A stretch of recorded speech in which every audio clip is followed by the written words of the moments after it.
All right, let's just cut right to it. The whole conversation around AI, it's just so loud, right?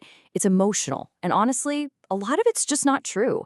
I mean, you see the headlines every single week. AI is coming for your job. Humans are going to be obsolete. So today, what we're going to do is strip away all that noise, all the hype, all the fear, and really get to the heart of what actually matters. It really seems like most people fall into one of two camps when they think about AI. First, you've got the full-on panic mode. AI is going to replace everybody. And what does that do? It just freezes you. It paralyzes you with fear. Then you've got the other side, the folks telling themselves these comforting little lies. Things like, oh, my creativity is totally safe, or they'll always need a human touch. The problem is that just makes you lazy. It makes you complacent. And look, neither of those reactions is going to help you. And here's the real problem. I think we're all just asking the wrong question. Seriously, everyone's asking, will AI replace humans? But that question, it's just too big, it's too vague to be useful. It doesn't give you any real insight. It just leads you right back to that panic on one side or those lazy, comforting answers on the other. So let's just reframe this whole thing. Let's ask a much smarter, much more powerful question.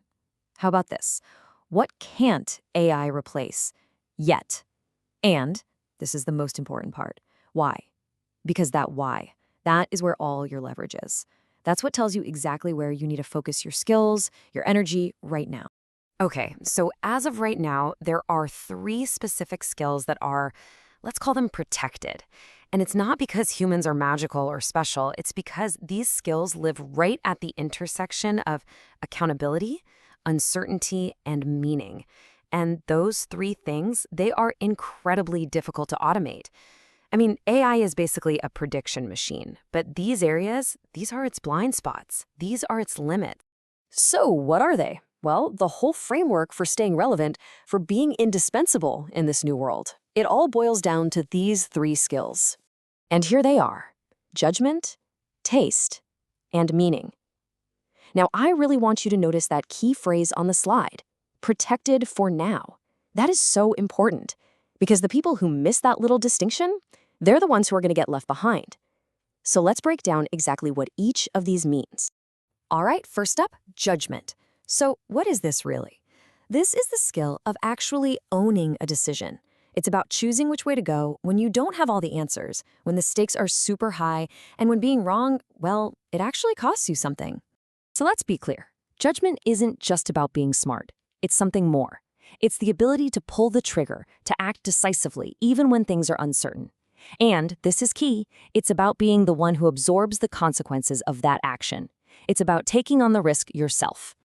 And this is where the difference between AI and humans becomes crystal clear. Look, AI is an intelligence machine. It can spit out 100 different options, 100 different strategies for you. But it has zero accountability, no skin in the game. If it's wrong, so what? Nothing happens to the AI. Judgment, though, that's a human thing. That's you, looking at those 100 options and picking one, and then you carry the weight of that choice. An AI doesn't sign its name at the bottom of the decision. You do. And that leads to this quote, which just nails the new reality we're in. When intelligence is abundant, hesitation looks like incompetence. Think about that. AI is making raw intelligence cheap. It's everywhere. So in a world that's just flooded with options and data, the person who can't make a call, the one who hesitates, they're going to look incompetent. Your value isn't about coming up with more ideas anymore. It's about choosing the right one and owning it. Okay? Let's move on to this second skill, because this builds right on top of judgment, and that skill is taste. The best way to think about taste is as the ultimate filter, the ultimate curator, in a world that's about to be drowned in a sea of infinite AI-generated stuff. Now, a lot of people hear the word taste, and they think it's just, subjective, artsy stuff, but it's not. Not at all. Taste is really just a form of compressed judgment. It's that lightning-fast ability to see something and just know if it's high quality, if it's coherent, if it's right for the situation. And that's not magic. It's built over years of experience, of trying and failing, and of constantly refining your standards. And here's the crucial difference. AI is a multiplier of output. It can give you 1,000 blog posts, 1,000 logo designs, whatever. But taste Taste is a multiplier of impact. It's the very human skill of looking at those 1,000 options and having the wisdom to say no to 999 of them to find the one that's actually going to make a difference. So as AI makes the act of creation dirt cheap, the act of curation of having good taste becomes priceless. You have to remember this because it's so important. AI doesn't elevate you, it reveals you. It's just an amplifier. It doesn't magically give you good taste. It just takes the taste you already have and scales it. So if you have great taste, man, it's going to help you do incredible things. But if your taste is kind of mediocre, well, AI will just help you produce more mediocrity faster and louder than ever before.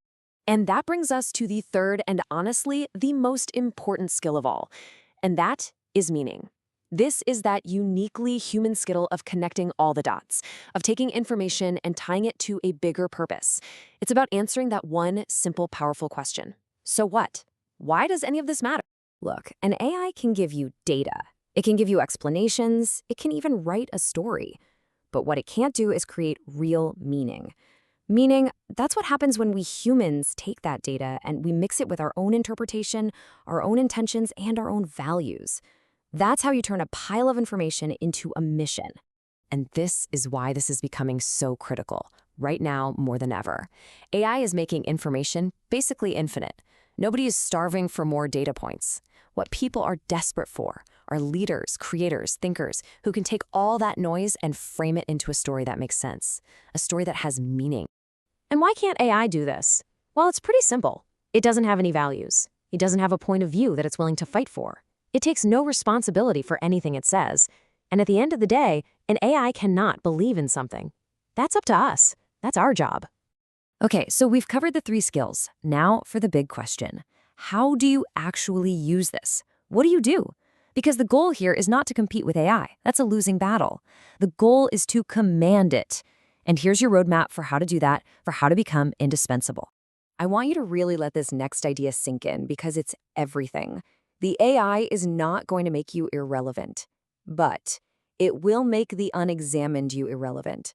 The real threat isn't the tech. It's the temptation to outsource your judgment, to let your taste get lazy, to give up the hard work of creating meaning. The game is changing from what do you do to who are you becoming. So here's the game plan. 3 concrete steps. Step 1, sharpen your judgment. How? By making real decisions that have real consequences. Stop hiding behind, let me check the data one more time. Make a call. Step 2, sharpen your taste. You do this by consuming the absolute best of the best in your field and by being absolutely ruthless with your own standards. And step 3, sharpen your sense of meaning. Figure out what you actually stand for and then align everything you do with that mission. So at the end of the day, it really comes down to a choice. You can choose to compete with AI, learn the latest tool, follow another tutorial, copy-paste some prompts. And that path, it makes you a replaceable operator. Or you can choose to command AI, and you do that by building your judgment, refining your taste, and defining your meaning. That's the path to becoming an indispensable leader. The choice is yours. So look, if you forget everything else we talked about today, just remember these 3 things. Burn them into your brain for this new era. Intelligence without judgment is dangerous. Output without taste is just noise. And information without meaning is totally empty. And that brings us all the way back to the real question we should be asking. You see, it was never really about the technology. It was never about what AI can do or can't do. The real question, the one that truly matters, has always been and will always be, who are you becoming?